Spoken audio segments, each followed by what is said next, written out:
Welcome aspirants, there has been this Namo Bharat train which has come up. अब आपने internet पे देखा होगा, बहुत सारे वीडियोस रिलीज हो रहे हैं। आरआरटीएस ये है, इसका दिल्ली मेट्रो से ये डिफरेंस है, इंडियन रेलवे से ये डिफरेंस है, इसमें ये एडवांस्ड फीचर्स हैं। बट आप मुझे बताओ, क्या यूपीएससी ऐसे क्वेश्चंस पूछती है जहां पे वो इंडिविजुअल ट्रेन्स के या सिस्टम्स के फीचर्स पूछ रही हो? क्या ये आपकी एग्जाम के हिसाब से रेलेवेंट है? The answer is no, and that is why in this video integrating this with the PYQs हम ये डिस्कस करेंगे कि इंडियन रेलवेज का कैसे इवोल्यूशन हुआ है। आराम से सुनना, शांति से सुनना, पूरा आपका modern history and post independence history यहां से लिंकअप होगा। बहुत लाइवली एग्जांपल्स हैं। Indian railways has been the nerve of the masses, जिसको हमें ऐसे अंडरस्टैंड करना चाहिए। एंड बेस्ड ऑन PYQs हम डिस्कस करेंगे कि इंडियन रेलवेज को आपको क्यों जानना चाहिए। देखो, रेलवेज के बारे में आपसे ऐसा क्वेश्चन नहीं आएगा कि रेलवेज में क्या इवोल्यूशन हुआ है या फिर रेलवेज के कुछ फीचर्स क्या हैं, ऐसा वैसा। But the important thing to note here is that whenever you will be asked about public private partnership models, तो वहां पे आपसे क्वेश्चन रीडेवलपमेंट ऑफ स्टेशंस के बारे में पूछ सकते हैं, जैसे यूपीएससी ने किया भी है पहले। और जितने सारे एस्पेक्ट्स हैं एनर्जी एंड इंफ्रास्ट्रक्चर पर, वहां पे रेलवेज आपके लिए इंपॉर्टेंट है। तो आइए डिस्कस करते हैं और बहुत ही आराम से पूरे टॉपिक को समझा जाएगा। तो क्या है रीजनल रैपिड सिस्टम? देखो, थोड़ा सा तो बैकग्राउंड बताना पड़ेगा इस प्रोजेक्ट का। तो ये है हमारी रीजनल रैपिड सिस्टम। देख रहे हो डिजाइन, इस टाइप का डिजाइन आपको फास्ट स्पीड प्रोवाइड करने के लिए होता है। This is a high speed train.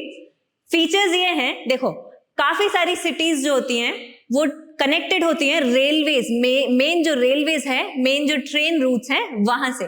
जैसे इंडिया में काफी सारे जोन्स हैं, राइट? नॉर्थ है, वेस्ट है, साउथ है। तो ट्रेन्स जो होती हैं, वो सिटीज जो होती हैं वो ट्रेन से कनेक्टेड होती हैं और इंटरसिटी ट्रैवल इजीली हो जाता है। आपको अगर मुंबई से दिल्ली जाना है, you will be able to find a direct train through the help of the route in the western railways, right? तो बहुत सारे रूट्स हैं। अब यही आपको अगर किसी सिटी के अंदर ट्रैवल करना हो पब्लिक ट्रांसपोर्ट सिस्टम से, तो क्या है आपके पास बसेस हैं। बट दिल्ली में एक फीचर और है, द दिल्ली मेट्रो, जो पूरे दिल्ली रीजन को कनेक्ट करती है। दिल्ली मेट्रो की जो लाइंस हैं, the extension of different Delhi metro, the extension of different lines of Delhi Metro has been so vast and so extensive compared to दूसरी cities। जैसे मुंबई में मेट्रो लॉन्च हुआ 2014 में, बट उसके 2 डेकेड्स पहले दिल्ली में मेट्रो ऑपरेशनलाइज हो गई। This is the beauty guys. But यहाँ पे अब क्या है, दिल्ली के काफी सारे लोग रहते हैं बाहर, बट उनका बिजनेस होता है दिल्ली में। Suppose this is the entire Delhi region, तो इसमें क्या है, काफी सारे people they need to travel from regions outside Delhi, जैसे कि Meerut, Ghaziabad. So what we need to do, यहां पे आपके पास 2 ऑप्शंस हैं। एक है आपके पास ट्रेन से आओ जाओ, बट ट्रेन तो बहुत प्रॉब्लमैटिक है, राइट? ट्रेन में बहुत सारे रूट्स हैं। ट्रेन तो अलग अलग सिटीज को कनेक्ट करने के लिए होती है, सिर्फ 2 सिटीज को कनेक्ट करने के लिए नहीं होती। और मेट्रो है, बट देखो, मेट्रो प्राइमरली आप दिल्ली के अंदर ज्यादा बेटर तरीके से यूज कर सकते हो through blue lines, red lines. But what if specifically you have to connect 2 cities? ये मेन सिटी, ये सबर्बन एरिया। जी हाँ guys, this is the idea कि आपको सबर्बन एरियाज को मेन सिटी से कनेक्ट करना है। Why? बिकॉज इससे आप बेटर कनेक्टिविटी तो प्रोवाइड कर रहे हो, बट यहाँ के लोगों को एक फैसिलिटी है that they don't have to travel here in the main city, they don't have to settle here.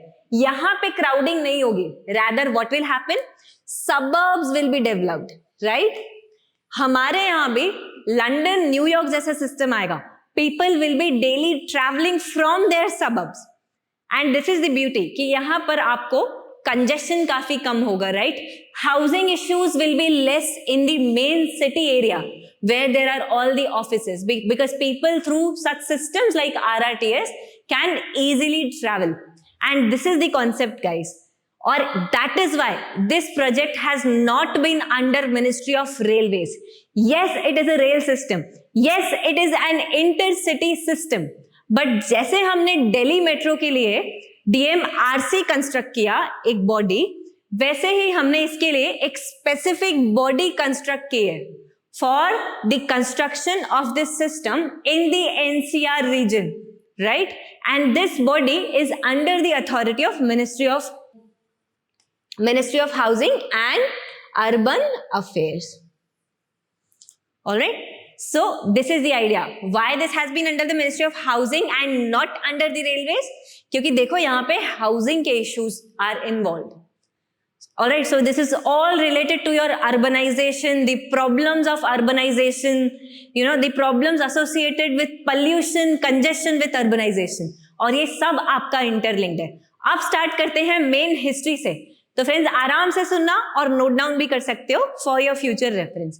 तो स्टार्ट करेंगे 1853 से, जब हमारे यहाँ फर्स्ट रेलवे आया. आपने मॉडर्न हिस्ट्री में पढ़ा होगा, हमारे यहाँ आया Mumbai to Thane railways, right. This was the first train in India. इसके बाद रेलवेज हमारा काफी एक्सपैंड हुआ. कैलकटा रूट आया, दिल्ली टू कैलकटा रूट आया, काफी सारी चीजें आई, राइट. और काफी सारा एक्सपेंशन हुआ under the governorship of Lord Dalhousie. ठीक है. There has been a question also on this in modern history, that Lord Dalhousie was one of the, we can say that he was one of the architects of modern India. Why? Because Lord Dalhousie के अंदर आप railways देखते हो, Lord Dalhousie के अंदर आप और क्या देखते हो, आप टेलीग्राम का डेवलपमेंट देखते हो, ऑलराइट, आप और काफी सारी चीजों का डेवलपमेंट देखते हो. So Lord Dalhousie has been the main architect here. But was he doing for the welfare of Indians? Of course not. They are Britishers, they are colonizers. Why were they developing these railways? Why? Because they will be able to connect the major port cities to the hinterlands. क्या करेंगे वो? They'll take all the cotton. Look, why this developed from Mumbai to Thane for the first time. They wanted to take all the cotton here into the cities and then to Britain. वहां पे they'll develop all the cloth, mill-made clothes. This will get to the Mumbai port, the erstwhile Bombay port, and then through the help of railways, all the finished goods will reach to the hinterland areas. Idea क्या है? Drain of wealth. जितना Indians को लूट सको उतना लूटो, right? अब why we are discussing it? देखो, this is the evolution. यहां से Indian Railways की starting हुई, but then we saw जैसे जैसे different areas got connected here through railway lines, people from these areas, particularly the educated people, वो travel कर रहे थे अलग अलग areas में. यहाँ पर एक national integration आया, unity की feeling आई, right? और finally 1900 तक ये system काफी develop हो गया. अब क्या होगा अगर ये system develop होगा? क्या होगा अगर इससे national integration होगा? गांधी जी ने भी इंडिया में आने के बाद काफी सारा रेल से ट्रैवल किया था, राइट. सो नेशनल इंटीग्रेशन तो होना ही था, बट उसके पहले द ब्रिटिशर्स गॉट वरिड. इन्हीं के बनाए हुए क्रिएशन से इनको हुई प्रॉब्लम कि ये तो बहुत ज्यादा स्प्रेड हो गया है, अब तो कुछ करना पड़ेगा बॉस. क्या हुआ? सेंट्रलाइजेशन. यहां पे इन्होंने इस पूरे नेटवर्क का किया काफी सारा centralisation in the early 20th century, और पूरा सिस्टम आ गया गवर्नमेंट के अंदर. अपने हिसाब से उसको मैनेज करेंगे, राइट. और इसमें एक बात यह है कि काफी सारे इन्वेस्टर्स का पैसा यहां पे लगा था. आपने मॉडर्न हिस्ट्री में पढ़ा होगा, इंपीरियलिज्म के काफी सारे हमारे पास फेजेस आते हैं. जैसे ब्रिटिशर्स आए हमारे यहाँ, बैटल ऑफ प्लासी हुई, फर्स्ट फेज ऑफ इंपीरियलिज्म आया. ब्रिटिशर्स ने अलग अलग एरियाज ऑक्यूपाई किए, राइट. कोलकाता, बंगाल तो था ही, बंगाल के बाद मद्रास में आए, मद्रास के बाद मुंबई बॉम्बे तरफ आए, मराठा किंगडम को एक्वायर किया, उसके बाद गए पंजाब. तो ये सब तो हो रहा था, ठीक है. लेकिन एक सेकेंड फेज भी आया in particularly the late 19th century, 1850s 1870s के बाद से. इसको बोलते हैं हम second phase of imperialism. Second phase of imperialism में क्या था? आपको सिर्फ और सिर्फ एरियाज एक्वायर नहीं करने, उनके ऊपर डोमिनेंस नहीं करनी है आपको, क्योंकि एरियाज तो हमने ऑलरेडी एक्वायर कर लिए, राइट. अब क्या करना है? यहां पे कुछ छोटा मोटा डेवलपमेंट अपने बेनिफिट के लिए करते रहो, जैसे कि रेलवेज, जैसे कि पोस्टल नेटवर्क में इन्वेस्टमेंट, और यहां पर पैसा इन्वेस्ट करो, ठीक है. पैसा इन्वेस्ट करो, यहां पे पैसे का रिटर्न बहुत अच्छा आएगा compare to your own domestic country. तो काफी सारे एक्सटर्नल जो प्राइवेट इंटरप्राइजेस थे यूनाइटेड किंगडम में, ब्रिटेन में उस टाइम पर, उनका इन्वेस्टमेंट इंडियन रेलवेज पे था. और इसी को देखते हुए इनका पूरा इन्वेस्टमेंट गवर्नमेंट ने ले लिया, जो ब्रिटिश गवर्नमेंट थी, और उसके बाद इसको सेंट्रलाइज कर दिया। इसका इंपैक्ट इंडिया पे कैसे पड़ा, पोस्ट इंडिपेंडेंट इंडिया पर इसका इंपैक्ट कैसे पड़ा? आप खुद ही सोचो, सिस्टम ऑलरेडी सेंट्रलाइज्ड है। नेहरू गवर्नमेंट भी तो सेंट्रलाइजेशन में बिलीव करती थी, हम भी तो प्लानिंग में बिलीव करते थे, तो क्या हम इस सेंट्रलाइजेशन को कम करेंगे? No, will not reduce the centralisation. ऐसे ही सिस्टम चलता रहेगा, the system will go on, जहां पे गवर्नमेंट की मोनोपोली होगी in the railways, in production of rolling stock, trains बनाने में, चलाने में, स्टेशंस बनाने में, हर चीज में गवर्नमेंट का वर्चस्व होगा, मोनोपोली होगी, ठीक है।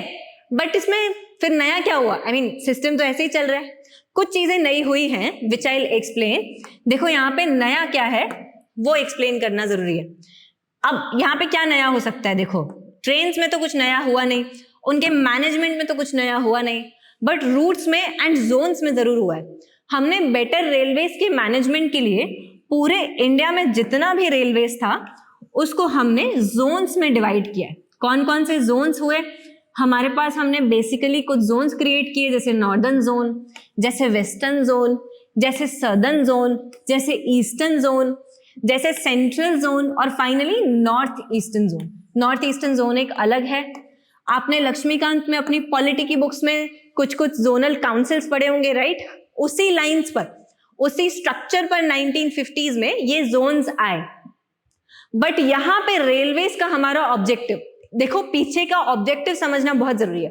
ब्रिटिशर्स का ऑब्जेक्टिव क्या था? ब्रिटिशर्स का ऑब्जेक्टिव था कि हमें फिनिश्ड गुड्स लास्ट माइल तक, हिंटरलैंड तक पहुंचाने, अपना फायदा इंश्योर करना है। क्या इंडियन गवर्नमेंट का वो ऑब्जेक्टिव रहेगा? No, this is our own domestic government. What they will ensure? ये इंश्योर करेंगे कि हम रेलवेज के थ्रू सोशियो इकोनॉमिक ऑब्जेक्टिव्स पे ज्यादा फोकस करें, ठीक है? लोगों को कनेक्ट करें, यहां से अलग अलग जोन्स बना के जो नेटवर्क हमने इनहेरिट किया।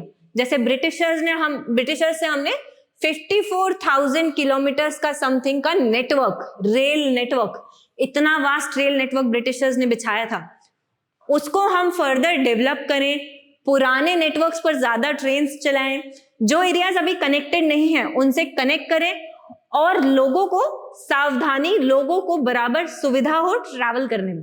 The people should feel very convenient while traveling. This should be a safer, affordable option for the people to travel. ये ऑब्जेक्टिव था इंडिपेंडेंट इंडिया का।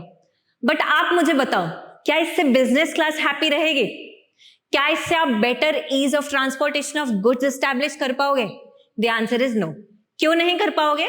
क्योंकि हम यहाँ पे लोगों की सुविधा के लिए पैसेंजर ट्रेन्स को ज्यादा प्रेफरेंस देंगे compared to the trains which are freight, that means who carry goods. Those trains जो कि goods को ले जाती है, आपकी मालगाड़ी, in the general language will prefer the passenger compared to our मालगाड़ीज। क्या होगा? The business class धीरे धीरे they'll shift towards the other modes of transportation, they'll shift towards the roads. But before this, Indian Railways में इसके बाद से major phase कब आया? देखो 70s और 80s तक आपने पढ़ा होगा अपने एनवायरनमेंट के पोर्शंस में, या फिर आगे पढ़ोगे 1972 में क्लब ऑफ रोम करके एक चीज आई थी, ठीक है? उसके बाद 1987 में एक ब्रंटलैंड कमीशन आया था, कुछ कुछ एनवायरनमेंट की बातें होना स्टार्ट हो गई थी। देखो 1990s की जो कॉन्फ्रेंस है रायो की, उसमें अभी भी टाइम था, पर कुछ कुछ एनवायरनमेंट की बातें स्टार्ट हुई थी, नहीं हुई थी? बताओ।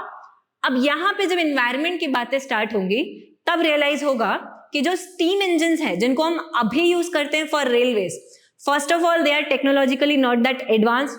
जो दुनिया की फर्स्ट रेलवेज थी वो स्टीम इंजन्स पे बनी थी, राइट? आपको पता होगा स्टीम इंजन किसने बनाया, कमेंट भी करना।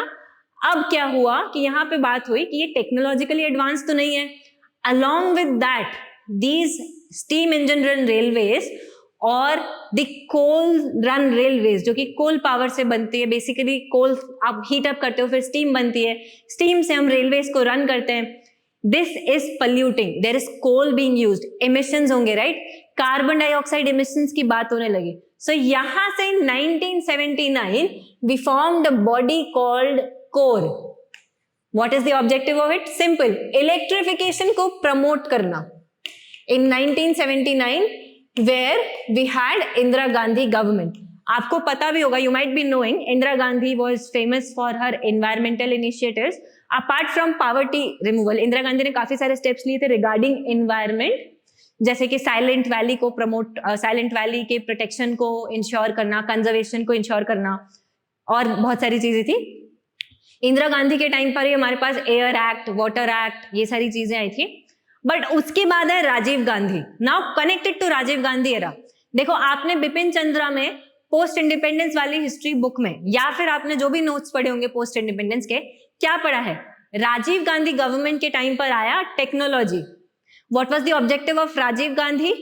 ही was young, inspired from the United State system also, western educated primarily. क्या वो बोलेंगे भैया कंप्यूटर लाओ, टेक्नोलॉजी लाओ इंडिया में? Older people, the traditional minded people said कि नहीं, computers will remove humans from employment. But Rajiv Gandhi loan लेकर भी कंप्यूटर प्रमोट करने के लिए तैयार थे. ठीक है, उसी की वजह से बाद में एलपीजी आया. बट द मुद्दा हियर इज दैट टेक्नोलॉजी आएगी, कंप्यूटराइजेशन आएगा, and this will reflect in your railways also. The first approaches or the first initiatives for computerization इस टाइम पीरियड में 1986-87 के टाइम से स्टार्ट हुए थे, जहां पे टिकट्स को, जहां आप आज टिकट देखते हो, वहां पे काउंटर जो सिस्टम्स है, वहां पे आप देखोगे a counter, a person giving tickets is always sitting on a computer. Computer पे ऐसे आपकी tickets, you know, computerised tickets are coming up. This ticketing system started in that time period.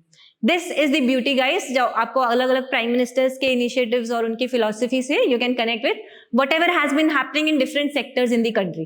And railways being the nerve of the masses is always connectable, is always relatable. ठीक है, ticketing systems आए, कुछ cities में आए starting में, दिल्ली, बॉम्बे, कैलकाटा, बाद में पूरा स्प्रेड हुआ. दिस सेम ऑब्जेक्टिव, बिकॉज आपको पता होगा what was the major change in economy in 1990s? Liberalization, privatization, globalization. This was the major change. Why did this major change came up? ये क्यों आया? इकोनॉमिक क्राइसिस था, आना ही था. एलपीजी, हमें रिफॉर्म्स लेने ही थे. इससे क्या होगा? Will promote privatisation. क्या हम रेलवेज का प्राइवेटाइजेशन करेंगे? No. Why? Because railways has been the national asset of India. यहां पर रेलवेज के प्राइवेटाइजेशन की बात नहीं आई, but the focus went towards providing a better infrastructure. देखो यहां पे हुआ क्या आफ्टर एलपीजी? आप बोलोगे प्राइवेट सेक्टर आके यहां पर इंडिया में इंटरप्राइजेस सेट करे, right? The private sector should come and set up enterprises in India. But when this private sector, when the businessman will realise that look, यहां पे तो रोड ही नहीं है, how do I transport materials? If I transport something from a port to hinterland through the help of train, through a छुक गाड़ी, what will happen? It will take 3 months. No, no convenient method for transportation of raw material goods. कैसे transport करूं मैं, बताओ? What he'll say, भैया मैं तो यहाँ पे फैक्ट्री सेटअप नहीं कर रहा, मेरे बस की नहीं है, मैन्युफैक्चरिंग तो मैं बिल्कुल नहीं करूंगा. मैं क्या करूंगा? मैं सर्विस सेक्टर करूंगा. किसी सिटी में, मुंबई, दिल्ली, बैंगलोर, चेन्नई, कलकत्ता, कहीं भी कंप्यूटर बेस्ड एक ऑफिस खोल के बैठ जाओ, कॉल सेंटर, राइट? 2-4 लोगों को रख लो on salary basis and have these call centers. यही हुआ 90s में. सर्विस सेक्टर प्रमोट हुआ, मैन्युफैक्चरिंग सफर हुई, फैक्ट्रीज नहीं आई. What happened? The phenomena of jobless growth. Connect कर पा रहे हो friends? I'll connect this to your railways entirely. क्योंकि जो भी इकोनॉमी में होता है, everything is relatable and everything can be interconnected. जब जॉबलेस ग्रोथ होगी तो क्या होगा? देखो तब गवर्नमेंट फोकस करेगी यार रोड्स बनाने चाहिए, रेलवेज का कुछ इंपॉर्टेंस है. बट तभी भी, even then, the objective of railways does not change here. The objective of railways remains the same, socio economic development. What did change? कि चलो रोड्स पे फोकस करते हैं. 4 सिटीज है देखो मेजर, जो कि उस टाइम पर मेजर सिटीज हुआ करती थी.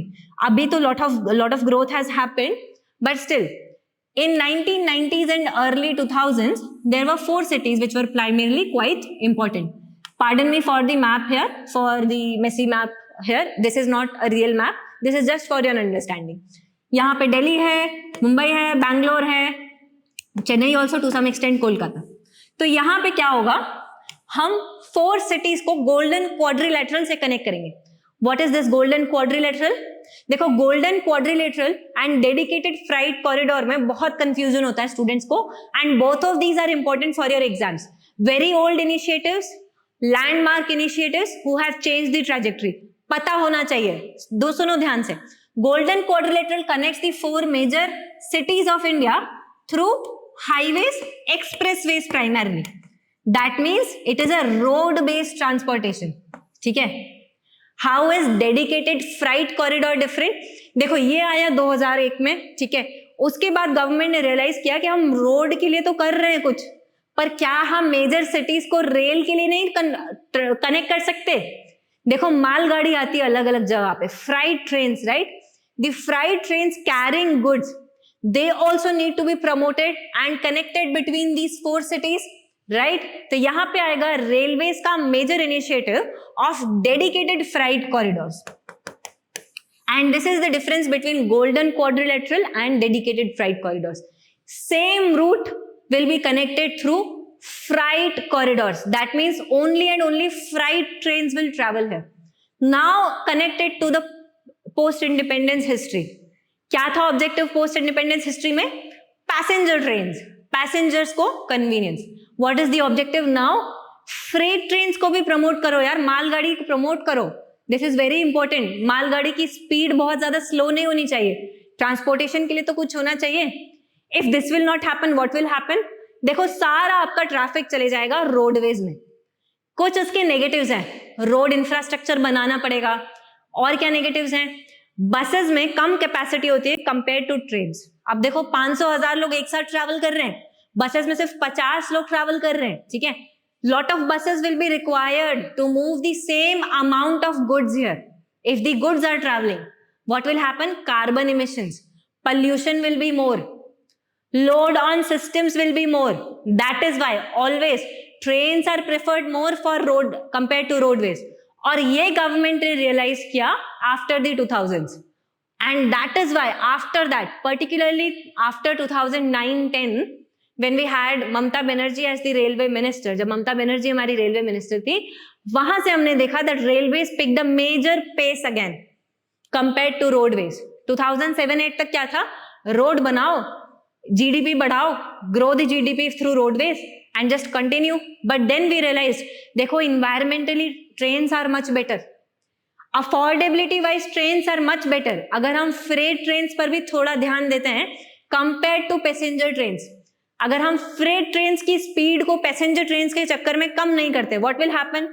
Railways will be promoted, alright? And that is why when Mamata Banerjee was the rail minister in 2009, we had the railway vision also being come up.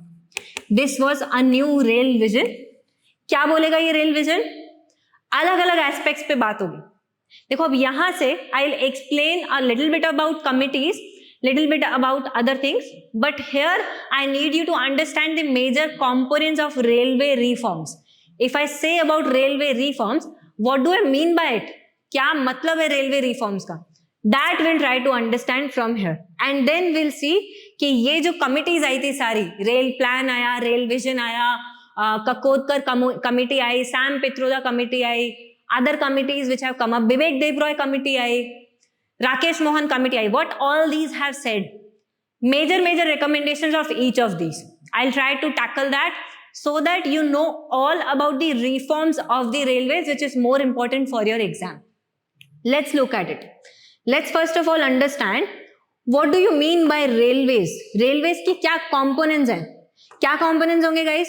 देखो एक आप हो, ठीक है, you are a person, you are going into a rail, this is the coach and this is, let's suppose this is a long train here, ठीक है.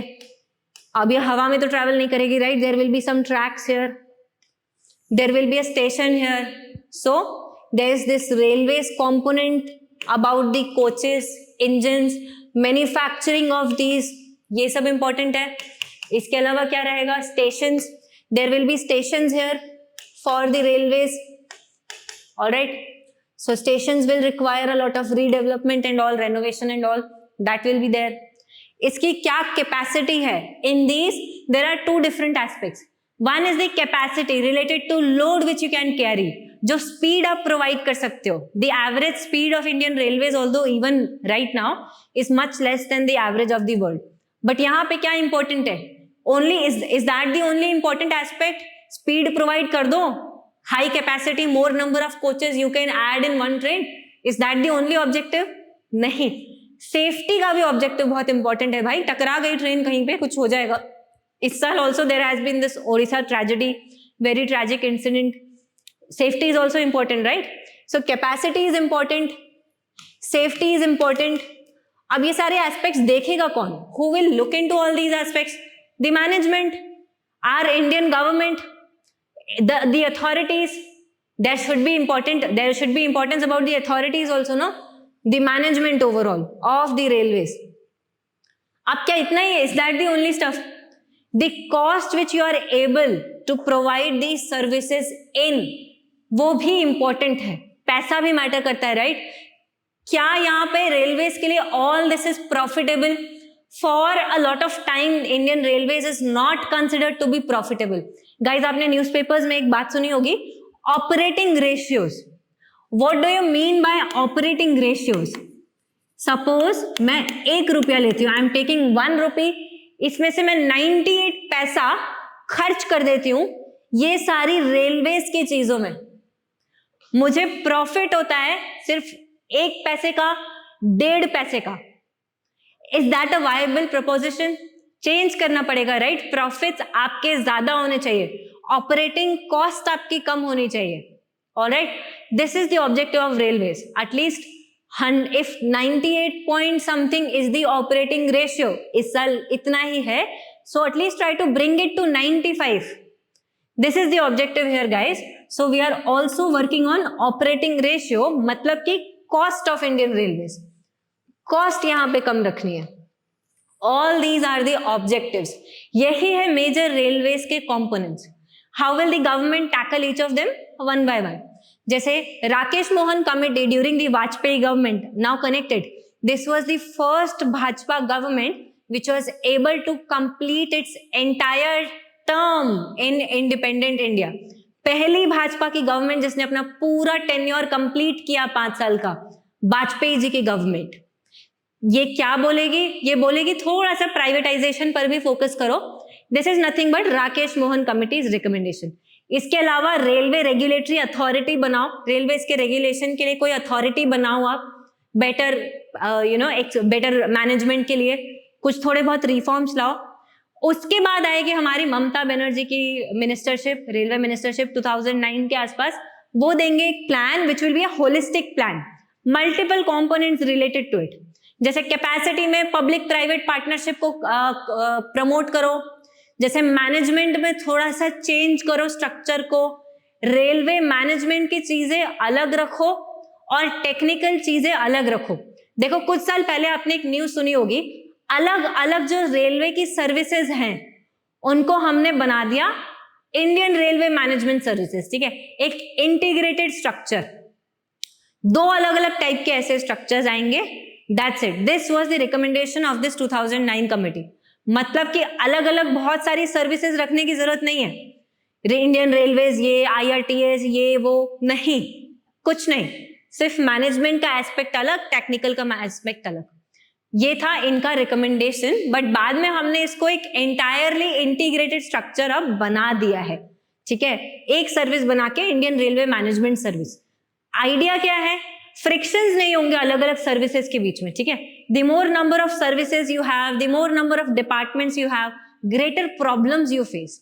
This is the problem. So that is why the solution is पूरा integrate कर दो structure को, अच्छे से manage हो जाएगा. सेफ्टी के बारे में कहाँ सेफ्टी इंपॉर्टेंट है? देखो, एक तो है रेल एक्सीडेंट्स के बारे में.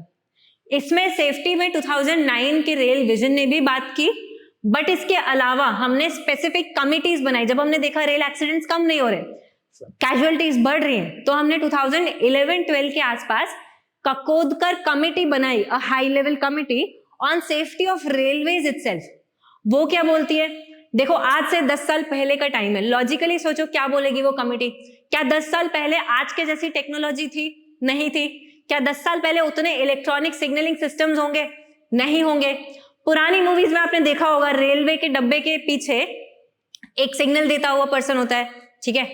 ऐसे ही सिग्नलिंग सिस्टम्स के लिए पहले मैनुअल सिस्टम्स ज्यादा चलते थे, तो व्हाट विल काकोदकर कमेटी से, भैया टेक्नोलॉजी लाओ, यहाँ पे इलेक्ट्रॉनिक सिग्नलिंग सिस्टम्स पे फोकस करो। दिस वाज द ऑब्जेक्टिव, ये थी इनकी मेजर रिकमेंडेशन, ठीक है। और उसी टाइम पे क्या हुआ, हमने ये रिकॉग्नाइज किया कि इंडिया में ना ये जो ट्रेन्स है इनकी कैपेसिटी में और भी प्रॉब्लम्स है। देखो क्या प्रॉब्लम्स है, बहुत स्लो स्पीड है, स्पीड बहुत स्लो है। क्या करना है यहाँ पे for speed, you have to bring high speed rail corridors. और यही बोला था सैम पित्रोदा कमेटी ने 2012 में कि हाई स्पीड रेल कॉरिडोर्स लेकर आओ।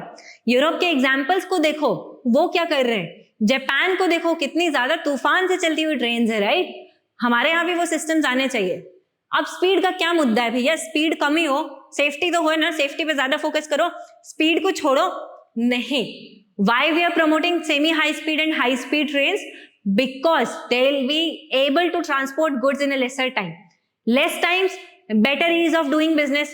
Better ease of doing business मतलब better competitiveness. Better competitiveness मतलब आपके exports ज्यादा होंगे, raw materials easily travel करेंगे, आपका business flourish करेगा, इंडिया की GDP में प्रमोट होगा, ठीक है। ये ऑब्जेक्टिव है। आगे management we have seen, cost में भी यहाँ पे बात आई कि पूरे रेलवेज के स्ट्रक्चर को रिफॉर्म करो और ऑपरेटिंग कॉस्ट को कम करो। इनएफिशिएंसीज हैं, इनएफिशिएंसीज क्यों हैं, क्योंकि रेलवेज में भी, because railways has been the largest employer in our country. Yes guys, railways में 12 लाख से ज्यादा एम्प्लॉयज हैं आज के टाइम पे, ये बहुत ज्यादा है, ठीक है। और रेलवेज जो है एक मेजर सोर्स ऑफ एम्प्लॉयमेंट है काफी लोगों के लिए, बहुत ही सेफ जॉब है, सरकारी नौकरी है, आपको बाबू बनना है and then you have to sell tickets, कुछ और मैनेजमेंट में काम कर लो, राइट, वेरी सेफ जॉब। तो क्या इससे एफिशिएंसीज प्रमोट होंगी, क्या हम इससे प्रॉफिट्स प्रमोट कर सकते हैं, no. That is why there has been focus on privatisation. काफी सारी कमिटीज ने, जैसे विवेक देबरॉय कमिटी ने भी बोला कि हमें रेल प्राइवेटाइजेशन पे फोकस करना चाहिए after the coming up of Narendra Modi government. जब विवेक देबरॉय कमिटी बनी, राइट, उन्होंने भी ये बोला कि प्राइवेटाइजेशन पे फोकस करो यार, मतलब क्यों इतना ज्यादा आप इनएफिशिएंसीज को प्रमोट कर रहे हो, एफिशिएंसी को प्रमोट करो। तो थोड़ा बहुत प्राइवेटाइजेशन करो, इससे जो पुराने बाबू हैं वहां पे हु आर मोर सिक्योर, वो थोड़ा सा कॉम्पिटिटिवनेस फील करेंगे, that yes there is competition and competition brings efficiency, ठीक है। That is the idea. अब इसके अलावा क्या एस्पेक्ट्स हैं, क्या इसके अलावा कुछ और एस्पेक्ट्स हैं in the modern times? Yes, another aspect has been the environmental aspect. environment भी तो important है। हमने देखा स्टीम इंजन्स को हमने फेज आउट करने की कोशिश की, क्या करके, इलेक्ट्रिफिकेशन। आज हम वो इलेक्ट्रिफिकेशन और ज्यादा प्रमोट कर रहे हैं। ये कमिटीज में भी सेम बात हुई कि इलेक्ट्रिफिकेशन को प्रमोट करो and our entire objective is कि हम इस इलेक्ट्रिफिकेशन को 2025 तक और उसके बाद तक पूरा कंप्लीट करें। There should be 100% electrification, ठीक है। These are all the objectives here. अब मुझे बताओ कैपेसिटी में what will the government do? अभी तक इंडियन रेलवेज में क्या हुआ है, आपने क्या देखा है और क्या पढ़ा है इन दी पास्ट फ्यू ईयर्स? देखो कैपेसिटी में मैंने बोला that there should be more coaches here, speed ज्यादा होनी चाहिए। Have you heard of the high speed train network between Mumbai and Pune, जो कि जापान से फंड करके हम ला रहे हैं, मतलब हम एक्सटर्नल कंट्रीज को इन्वॉल्व कर रहे हैं in the high speed train projects, ठीक है। That is there. Have you heard of the Vande Bharat trains which are first India's semi high speed trains who are indigenously developed and design, मतलब India में ही develop और design हुई, semi high speed है, around 150-160 kilometre per hour की speed के हिसाब से, और फर्स्ट इंडिया में ऐसी ट्रेन हैं जो कि इंडिजिनसली डिजाइंड है और first semi high speed train networks हैं। वंदे भारत ट्रेन्स का आप रूट देखो आज के टाइम पे, from the time they were rolled out their route has been expanded, ठीक है। Recently 9 more routes have been announced. तो ये है अबाउट कैपेसिटी। आप सेफ्टी पर आओ, क्या सेफ्टी आपकी ट्रेन्स की सिर्फ और सिर्फ ट्रैवल करते टाइम मैटर करती है, मतलब कि एक्सीडेंट्स नहीं होने चाहिए? Is that the aspect? The answer is no. Safety is also required during crossings, ठीक है। Suppose in your city, this is particularly applicable for the smaller cities. अब स्मॉलर सिटीज में होता क्या है, there is a road here, यहाँ पे बीच में there's a railway track, all right, and this becomes an unmanned level crossing. मतलब यहाँ पर कोई गार्ड नहीं है, there's no guard here. Road के through anyone can go here. यहाँ से आगे ट्रेन आएगी and there will be accident, there will be fatalities. What did the government say? हम ऐसी unmanned level crossings को remove कर देंगे. 100% removal of unmanned level crossings has been achieved. ये अचीव हो चुका है. ओके, कैसे? या तो यहां पर आप किसी गार्ड को बिठा दो, सिस्टम्स को बिठा दो. आपने देखा होगा गेट ओपन होता है जब भी हम ऐसी किसी क्रॉसिंग पर जाते हैं, right? That is the idea. Guards को बिठा के गेट्स का सिस्टम पूरा कोऑर्डिनेट करवाओ. जब ट्रेन आने वाली हो गेट्स बंद होने चाहिए. No one should be allowed to just cross the gates. और वो ट्रैक्स पर चल रहे हो आराम से, garden types. No, this promotes accidents. आपको पता नहीं होता सामने वाली ट्रेन कितनी ज्यादा स्पीड से जा रही है. This is the idea. या फिर आप इसको ओवरब्रिज बना दो, अंडरपास बना दो एंड यू ट्रैवल सेफली. ये है सेफ्टी का एस्पेक्ट. मैनेजमेंट में as we discussed, cost and operating ratios में discussed as we privatisation and all. This is there. What is happening in station redevelopment? यहां पर भी we are taking help of private players. आपने देखा होगा in various stations, various private brands, they are allowed to lease up space. वो अपनी छोटी छोटी शॉप्स ओपन करते हैं. They give money to the government for operating those shops. क्या होता है उससे? रेवेन्यू जाता है. उसी रेवेन्यू को आप स्टेशन रीडेवलपमेंट में प्रमोट करो. Hygiene has been focused now. Earlier the Indian stations, particularly the Delhi railway stations, जहां पे काफी सारे फॉरेन ट्रैवलर्स आते थे. Delhi is the capital of India. That was the hub of waste, so much of unhygiene situation in the stations. That is changing now. हम cleanliness पे ध्यान रख रहे हैं. हमने staff वैसा employ किया है. काफी सारी machines को now we use if you go on the stations, that is there. और हम redevelopment के लिए क्या कर रहे हैं? Public private partnership models हमने यहाँ भी use किए. And this has been one of the questions of UPSC mains also, about public-private partnership models on redevelopment of some 400 stations in India. ये सारे एडवांटेजेस हैं, ये सारे हम एस्पेक्ट्स हैं जो हम रेलवेज में फोकस करते हैं entirely. This was your entire portion of railways, कि हम रेलवेज में क्या क्या कर रहे हैं, कैसे कैसे कर रहे हैं, how are we doing it. So now about the objective, about the public transportation system itself. तो आपको ये तो पता चल गया कि चलो ट्रेन्स इंपॉर्टेंट है. इवोल्यूशन ऑफ रेलवेज में ये सारे एस्पेक्ट्स हमने डिस्कस किए, राइट? इसके अलावा हमने रिकमेंडेशंस में बताया कि बहुत सारी स्पीड वगैरह पे हम फोकस कर रहे हैं. But if you want to promote the travel for business purposes also, देखो दो टाइप के बिजनेस पर्पसेस है inside your railways. One is the goods transportation, one is the transportation, the safe as well as the comfortable transportation of the passengers itself. And this is also the new focus. हम क्यों passengers के travel के लिए high speed, semi high speed trains को, इस regional rapid transportation system को, transit system को, why are we developing it? क्या ऑब्जेक्टिव है?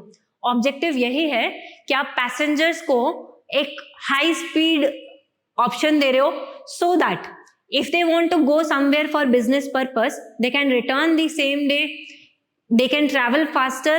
रेलवेज को भी इससे ज्यादा रेवेन्यू आएगा, रेलवेज भी इससे ज्यादा प्रॉफिटेबल होगा. ठीक है, जीडीपी में ग्रोथ होगी बेटर. गवर्नमेंट को रेलवेज का डेफिसिट फंड करने के लिए नहीं आना पड़ेगा forward. And then this will also help development of economy further, development of business objectives and saving of time of people further.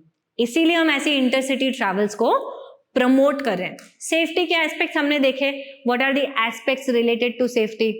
About regional rapid transport system I will explain in basic, in just brief, कि क्या plan किया जा रहा है. देखो यहाँ पे काफी सारी स्टेजेस हैं. This has been taken from Civils Daily website itself. There are good current affairs provided there and all the current affairs which are there on Civils Daily we also cover that in the Samachar Manthan classes. Moreover, if you want to see something in free, I have my short videos also on the Civils Daily YouTube channel, जहाँ पर I have also covered this aspect of Vande Bharat trains. So very short videos, like one minute short videos, but we provide that on a consistent basis, so that if someone wants to watch a little bit aspects, if someone wants to have the current affairs knowledge in bits and pieces, तो वो भी आपको मिल जाए, और वो bilingual language में है, so for Hindi aspirants also it is good. And the entire comprehensive coverage is in the Samachar Manthan classes which is done by me. So idea is, अब यहाँ पे क्या है, देखो 3 रूट्स हैं। दिल्ली के आसपास कौन से स्टेट्स हैं? सबसे पहले तो आप मुझे ये बताओ, यूपी है, उत्तर प्रदेश है या नहीं है? है, राइट। राजस्थान है, और दिल्ली से कौन कौन से स्टेट्स बॉर्डर्स टच करते हैं? हरियाणा भी टच करता है, राइट, हरियाणा भी टच करता है। सो अब यहाँ पे हम कर क्या रहे हैं, there is Delhi, this is Delhi, now here there is Ghaziabad and Meerut. So the first route जो अभी ओपन हुआ है that is Delhi to Meerut road, but apart from that there are 2 other routes also on the line of the same RRTS. First is Delhi Alwar in Rajasthan. क्यों? क्योंकि राजस्थान से भी फिर लोग दिल्ली में आ सकते हैं on a daily basis for business, for their transportation etcetera. Then there is Delhi Panipat also है, हरियाणा में पानीपत है, right, that is also important. So ये 3 रूट्स हमने ऐसे प्लान किए इंटरसिटी ट्रैवल के लिए। Look how this idea now will be broadened up, ठीक है, from Delhi to other cities also, Mumbai, Chennai, Bangalore, Kolkata. क्या ये प्रमोट करेगा? ये प्रमोट करेगा प्लान्ड अर्बनाइजेशन। इन सारे एरिया से पीपल हड़बड़ाहट में will not go into the cities just randomly, और वहां पे जाके किसी स्लम एरिया में रह रहे हो for particularly the lower class people who need to travel, या फिर मिडिल क्लास के लिए भी आप यहाँ पे जा रहे हो दिल्ली सिटी में और ट्रैवल मतलब you have to take a house there in Delhi so that you can work there, nothing like that, you can just have your commutation through RRTS, जो कि मेट्रो के कंपैरिजन में फास्टर है, मेट्रो के comparison में ज्यादा facilities provide करता है, एंड मेट्रो की तरह सारे स्टेशंस पे नहीं रुकता, मतलब कि you will be less stations पे रुकेगा, मतलब faster travel and for intercity travel specifically. क्या होगा इंडिया में इससे? Planned urbanisation, this will really benefit the planned urbanisation. But क्या सिर्फ इसी वजह से हमने ministry of housing and urban affairs को ये दिया? मिनिस्ट्री ऑफ रेलवेज को भी दे सकते थे, right, because railways, entire railways is followed, is handled by ministry of railways. देखो क्या है, हमने रेलवेज को पहले भी काफी सारे प्रोजेक्ट्स दिए हैं, जैसे कैलकाटा में हमने कैलकाटा मेट्रो डेवलप करने के लिए एक स्ट्रेच था 17 किलोमीटर समथिंग का, वो रेलवेज को दिया। This took more than 20 years to develop. ऐसे ही काफी सारे प्रोजेक्ट्स में we have seen there is delay, and that is why ये प्रोजेक्ट हमने ministry of housing and urban affairs के अंदर रखा। So this was about the RRTS system. काफी सारे स्टेशन हैं जहां से ये जाएगा, जैसे गुड़गांव वाला, this stretch will go from Gurgaon to Rewari and all, and multiple types of these things will be there, okay, multiple features। अब हाई स्पीड ट्रेन हम क्यों डेवलप करें? Faster ease of doing business, faster travel, revenue अच्छा होगा, right, middle class and upper middle class के लिए एक option रहेगा। It's not like the options for the poor people have been closed, but an alternative option is also developed here. India का railways will be able to compete with the world class railways that is there। इससे क्या आप employment promote कर सकते हो, economic growth promote कर सकते हो, यस, बिकॉज ऐसे रेलवे से आप एम्प्लॉयमेंट भी प्रमोट करोगे। ये काफी सारे coaches will be developed inside India only. जैसे हमने जब रेल सेफ्टी की बात आती है तो हमने क्या किया, पहले हमारे पास कोचेस थे इंटीग्रेटेड कोच फैक्ट्री के, दी ICF कोचेस, सारे इंटीग्रेटेड रहते थे एक दूसरे के साथ। Means if you disturb one coach all the others will be disturbed. आपने ट्रेन में देखा होगा ऐसे एक्सीडेंट्स होते हैं, right. Suppose this train is about to witness a train accident, सामने से टकराने वाली, then what will happen? One collision and all these coaches, they'll be above one another. Lots of casualties happen in this system. This was the worst system for rail safety in India. What did we do? क्या किया हमने? यहाँ पे हमने coaches को ही replace कर दिया। We had now the Link Horstman Bosch coaches, the German made coaches. But यहाँ पर आफ्टर दिस, वाई? क्योंकि यहाँ पे these coaches will not aggregate at one place like this. अगर कोई एक्सप्लोजन, कोई कोलिजन होता भी है, even then there are brakes here, easily आप आगे के कोचेस को इजीली कंट्रोल कर सकते हो। This is the idea. Braking systems are proper in these type of advanced coaches. But इतना काफी नहीं है, right? You should also promote indigenisation. जब इस टाइप के कोचेस का एंड रेलवे कोचेस का production will happen inside India, जैसे वंदे भारत ट्रेन में हुआ, then what will happen? This will promote investments. बाहर से फॉरेन फंड्स आएंगे थ्रू फॉरेन डायरेक्ट इन्वेस्टमेंट. ठीक है, बाहर से इन्वेस्टमेंट्स आएगा, this is a good thing for India. Local employment generate होगा, this is a good thing for India. आत्मनिर्भरता, self reliance will be developed here guys, this is development for India, this is good. And this will also help you develop a Viksit Bharat by 2047 as our prime minister had also envisaged. इतने सारे advantages हैं, but क्या इसके कुछ disadvantages हो सकते हैं? Yes, there can be some disadvantages.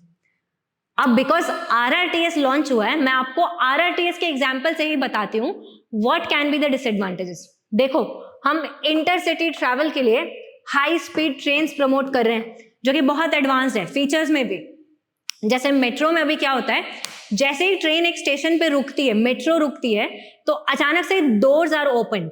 Alright, entire AC cooling system, entire airs go out at one time, simultaneously go out. Cooling systems बहुत inefficient है. That means more cooling will be required, more energy will be required for cooling. In this RRTS, what we are doing? A push button is there in the doors. That means if the passengers of that coach, अगर उस coach के passengers बाहर जाना चाहते हैं, then only the door will be opened by push button. क्या होगा? इतनी सारी हवा, इतनी सारी cool air will not go outside simultaneously. That means better energy efficiency. ऐसे बहुत सारे फीचर्स हैं RRTS में. अब क्या ये सारे फीचर्स आपको लो कॉस्ट में मिलेंगे? No, the fares will be very high here. If the fares are high here, what is the disadvantage here? It will be not that affordable for poor sections. अब मुझे बताओ, ये इनइक्वालिटी प्रमोट करेगा नहीं करेगा? आप मीरठ से, if there is a rich man, if he has to travel Delhi to Delhi, ठीक है, they can travel easily through RRTS. क्या पुअर पर्सन के पास कोई ऑप्शन है? अगर वो एक्सप्रेस वे से जाता है, there is an expressway also open between Delhi and Meerut. कुछ टाइम पहले ही एक एक्सप्रेस वे भी है जहां पे आप बस से ट्रैवल कर सकते हो, वो भी एक्सपेंसिव है एक पुअर पर्सन के लिए. तो ये इनइक्वालिटी तो है, दैट इज देयर. अब देखो, यहाँ पे इस टाइप के सिस्टम्स की वायबिलिटी की भी बात होती है.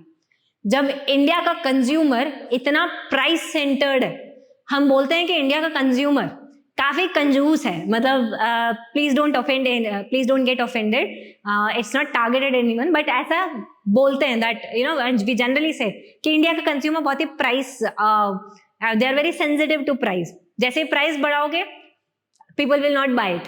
क्या ऐसे ऑप्शंस को पीपल विल प्रेफर? जब आपके पास ऑलरेडी एक्सप्रेस वे है, तो क्या लोग रेल से will they prefer to travel? This is yet to be seen. And this is the same criticism for the high speed trains also. There also the prices are expensive. तो इससे better तो भैया plane से ही travel कर लो. Why do we need to travel through train here if the prices are higher? This is also one of the criticisms. एक और क्रिटिसिज्म है, these type of projects either you see the high speed rail corridor of this Mumbai Ahmedabad route, or you see this regional rapid transit system. All this required land acquisition. land बहुत ज्यादा चाहिए थी यहाँ पे roots को develop करने के लिए. क्या लैंड एक्विजिशन इंडिया में करना बहुत इजी है?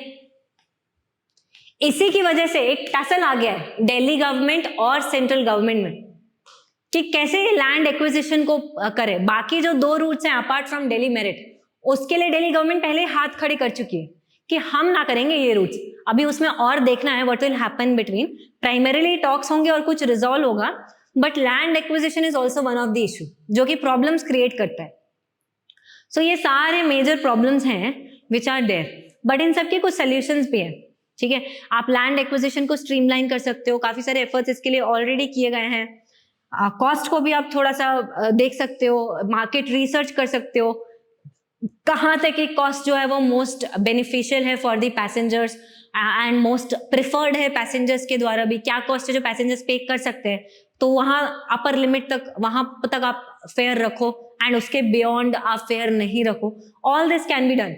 ये सारी प्रॉब्लम्स जो अभी हमने डिस्कस की, these are not that problems जिसकी वजह से हम एक प्रोजेक्ट या फिर जिसकी वजह से हम इन इनिशिएटिव्स को ही डिस्कार्ड कर दे, right?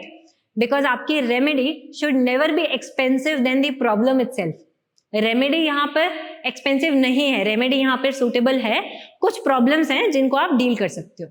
This is the way you have to mention in a balanced manner in your conclusions, also in your answers। तो ये सारे आप कुछ देख सकते हो इनिशिएटिव्स हैं। हम जापान की हेल्प से Mumbai Ahmedabad high speed rail project को डेवलप कर रहे हैं। जापान में जो तूफान की स्पीड से चलती है शिंकानसेन ट्रेन, उनकी आइडियोलॉजी पर। तो जापान यहाँ पे आपको सॉफ्ट लोन्स प्रोवाइड करेगा, मतलब कि कम कॉस्ट पे लोन्स प्रोवाइड करेगा, कम इंटरेस्ट रेट पे, ताकि जापानीज को भी एक सेफर इन्वेस्टमेंट ऑप्शन मिल जाता है, इंडिया को फंड्स मिल जाते हैं अपने डेवलपमेंट के लिए। मजे ही मजे, दोनों साइड विन विन सिचुएशन। ऐसे ही फ्रांस के साथ we have for development of semi high speed railway projects हैं कुछ, वहां पे हम हेल्प कर रहे हैं, और कुछ कुछ हम आगे और भी कंट्रीज के साथ डेवलप कर सकते हैं। क्या हम और कर सकते हैं? लास्ट माइल कनेक्टिविटी को प्रमोट करो। पब्लिक प्राइवेट पार्टनरशिप आप मॉडल्स तो डेवलप कर रहे हो, बट इनको प्रॉपर रेगुलेशन चाहिए।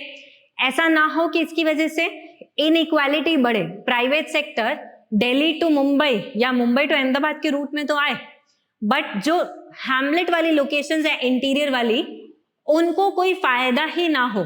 उनके रूट्स अभी भी बहुत ही स्लो और इनएफिशिएंट ट्रेन से उनको ट्रैवल करना पड़े और उनको कोई बेनिफिट ही ना हो, ऐसा ना हो। ठीक है, थोड़ा सा हम रीजनल इक्वालिटी पर भी फोकस करें यहाँ पर, ये भी हमारा ऑब्जेक्टिव होना चाहिए, apart from improving the profitability of ratio. तो यहाँ पर एक बहुत ही थिन लाइन है जहाँ पे हमको ट्रैवल करना है, जहाँ पे we have to pursue, because of course developing country में काफी सारे चैलेंजेस होते हैं, सो दैट इज देयर। साथ ही इन्वायरमेंट का भी ध्यान रखो, इलेक्ट्रिफिकेशन की स्पीड को फास्टर करो, you need to ramp up the pace of electrification of railways. And this has been my entire coverage about the Indian Railways and about regional rapid transit system. कोई भी आपको इसमें doubt होता है, you can put up in the comment boxes. More videos of this kind, this comprehensive coverage, you can also put up that in the comment boxes. You can mention that. I'll definitely take up those videos also. And this type of teaching methodology we also follow in our Samachar Manthan. So you can also inquire about the Samachar Manthan classes. Thank you so much. We'll meet next time.